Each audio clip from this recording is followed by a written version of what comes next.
All right, for more on China's taxi hailing market, we're joined by Peter Pronk, live from Beijing. He's the CEO of 1421 Consulting Group. Peter, thank you for joining us. Good evening and good morning here. Indeed, all right. China's Ministry of Transportation, Peter, has proposed new rules or guidelines over ride-sharing apps like Uber and Didi Kuaidi. These are still in the draft stage, but what is the general outline? Explain the rules.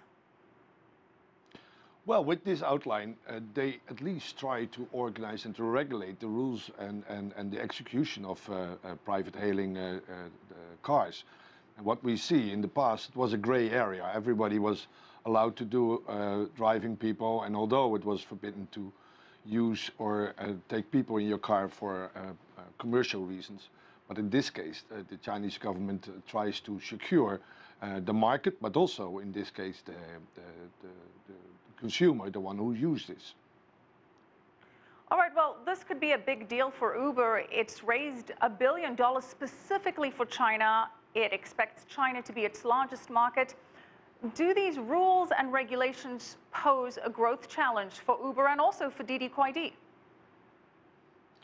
I think for both and for any other company in that matter will have a challenge to deal with, because in the old days they could go around a lot of cost that they have to calculate in their business. But in this case, they have to fulfill the rules and regulation as any other company. And also, to be honest, it's also fair for all the taxi driving companies to regulate it. So I think, yes, they will have extra costs to deal with. Well, the new rules do now require ride-hailing companies to have licenses from local governments. So far, Didi Kuaidi has received the only license issued, and that's from Shanghai. Uber does not have any. So how challenging is it going to be bureaucratically to get these licenses?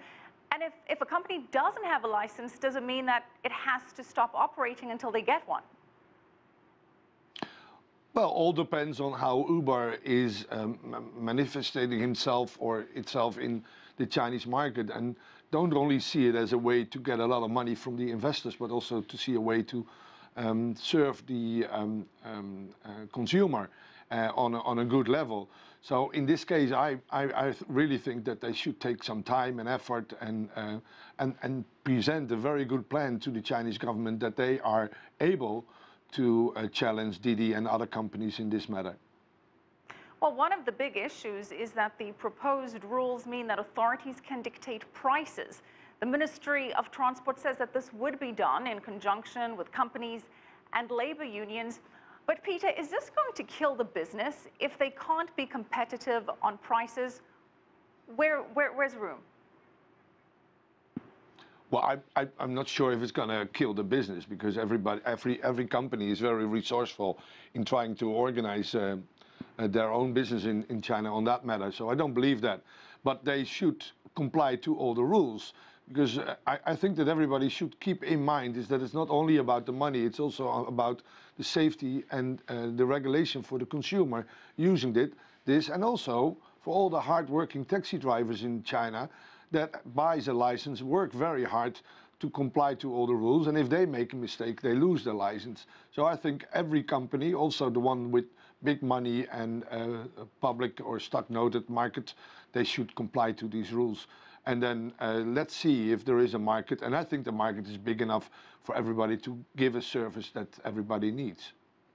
You know, absolutely right, Peter. This has upset taxi drivers around the world. This is probably definitely safer for consumers, but still many countries around the world are still grappling with this gray area of car sharing apps, and they haven't passed any regulations yet.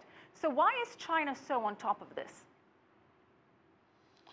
Well, I don't think that nobody ever had organized these regulations yet. I know from Europe and Holland and even on very high political level, people didn't really know how to deal with this. And what I really has to compliment the Chinese government on, and not to become their friends, but to be open about it, is that they at least took the guts and start organizing this, because in everything, in any country, China is the largest in the world in population. So I think it's good that the Chinese government steps in and try to set the rules and regulations so it's safe for everybody to use these cars, and that there is no things happening. Right, absolutely. Those rules do still need to be finalized, though.